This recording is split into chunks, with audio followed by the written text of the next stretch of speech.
Welcome to my World History Notes, where I read from the book that I wrote to teach homeschoolers world history. A Bible believer looks at world history. You can find it on lulu.com, amazon.com, at the Bible Baptist bookstore, or just follow me here. And if you have a mind, subscribe to my channel. All right, so we're going to jump ahead here. We're in the late 1800s, and we're going to start with things going on in Africa. So in Africa, the main European powers were trying to carve out a colonial parcel of what was called the Dark Continent. France and Great Britain were competing. Excuse me for a second here. Just a little maintenance. Okay. France and Great Britain were competing with each other, as well as with newcomers to the colonizing mania, Germany and Italy. Those who had centuries long toeholds in Africa, such as Spain and Portugal, fought to maintain their position. The dying Ottoman Empire clung to its possessions in North Africa, and a host of small brush fire wars dominated the end of the 19th century. Among the many interesting conflicts and battles were the successful repelling of an Egyptian invasion by King John of Abyssinia, Ethiopia. Ethiopia was ruled by Emperor Theodore II from the early 1850s until the British invaded in 1868. There was a civil war before the country was reunited by John IV in 1872. In 1882, John fought with Menelik for control, and having won, he designated Menelik as his successor. He dealt with the Italians intruding on his territory and allied with the British against the Mahdi. In 1887, there was a war with Italy. In 1896, Menelik defeated the Italian army at the Battle of Adowa to protect the ancient Christian nation's sovereignty. In Islam, there is a prophecy of the end times where an individual called the Mahdi, who fits the definition of the false prophet and Antichrist of the letters of the Apostle John and Book of Revelation, will reign over the earth for 7 years, breaking the cross. And there are several people who fashioned themselves to be this Islamic Messiah. One of the most interesting was Muhammad Ahmed of Dongola, who's portrayed by the great actor Laurence Olivier in the 1966 movie Khartoum. The real person declaring himself to be a prophet in 1883 led a dervish, a member of an Islamic ascetic sect that works themselves up into a frenzy of ecstatic devotion by whirling and spinning. This uprising setting the Sudan in flames. 10,000 Egyptian troops, led by an English general and former Indian Army officer, attempted to stop the Mahdi, but were unsuccessful.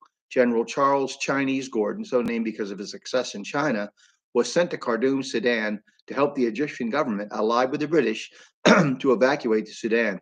After a year's siege, the British hero Gordon was finally killed when Khartoum fell in 1885. The Mahdi himself died the same year, but his followers conquered the entire Sudan, an immense country in eastern Africa. Britain, under Major General Kitchener, reinvaded the Sudan, and one of his officers who fought under his authority at the Battle of Omdurman was a young Winston Churchill, one day to become Prime Minister of Britain and one of the most famous statesmen of the 20th century. Britain's Cape Colony, composed of native black tribes such as Zulu and others who were insultingly called Kafirs, a white term for a black person in South Africa and a Muslim term for an unbeliever, experienced what were called Kafir Wars or Kafir Wars. The emergence of certain Boer, which was the name of the Dutch colonists before the Brits arrived, republics, and after a succession squabble in the Zulu Empire was decided wars between Zulu and Boer, and then Zulu and British.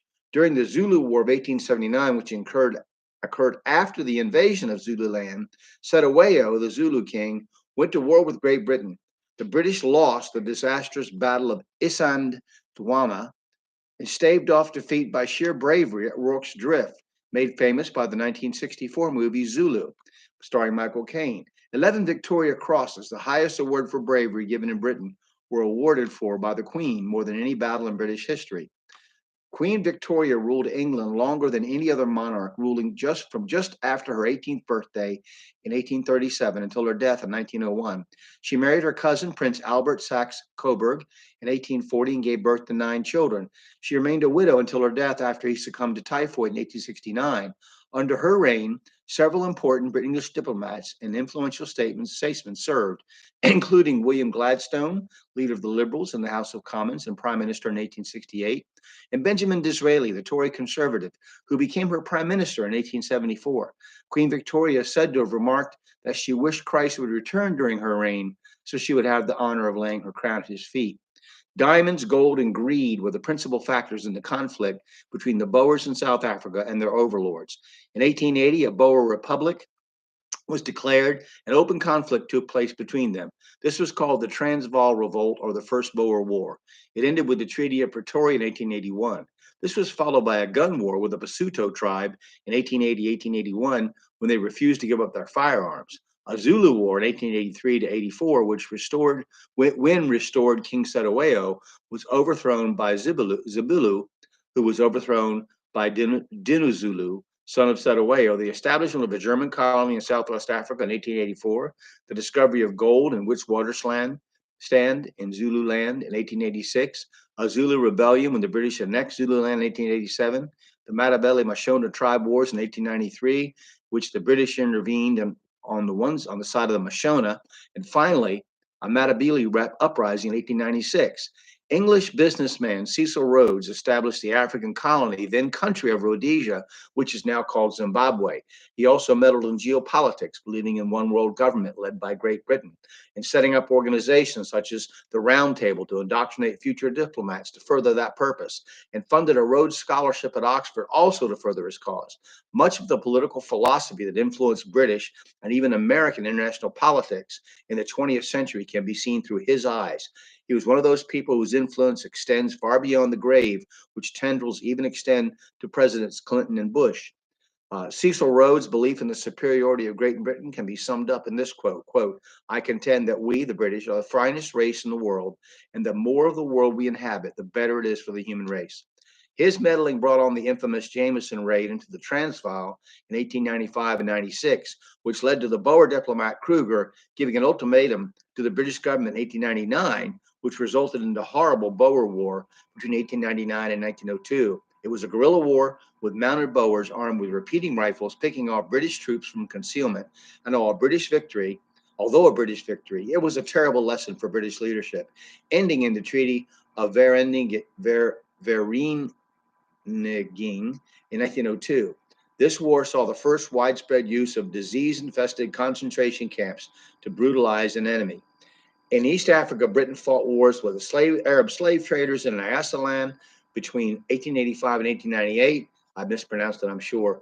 There were religious wars in Uganda between Muslims and Catholics under King Mwanga.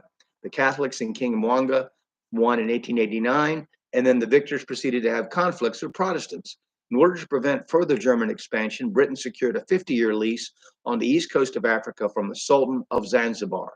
Finally, Britain quelled a mutiny in Uganda of Sudanese troops, but Britain quelled it with Indian troops. In West Africa, Britain fought wars with the Ashanti tribe and attempted to stop a German colonial expansion. Belgium explored and colonized the Congo between 1877 and 1885 under the authority of King Leopold. The French and English fought with the warrior samurai and his short-lived empire and finally captured him by 1898. European domination of Africa was almost complete and colonies were carved out of the dark continent. There was a bloodbath of genocide the Germans committed in Southwest Africa, and the Belgians, it's estimated that they were responsible for the deaths of 10 million Black Congolese. So this is a serious genocide we never talk about, but because it's Africa, and that's part of the racism. So you need to understand that there was a lot of things going on there. It's just like British policy in India in the late 1800s resulted in a massive famine that millions of people died. We never talk about that. So there have been many Holocausts and genocides in history, and I think we should consider these.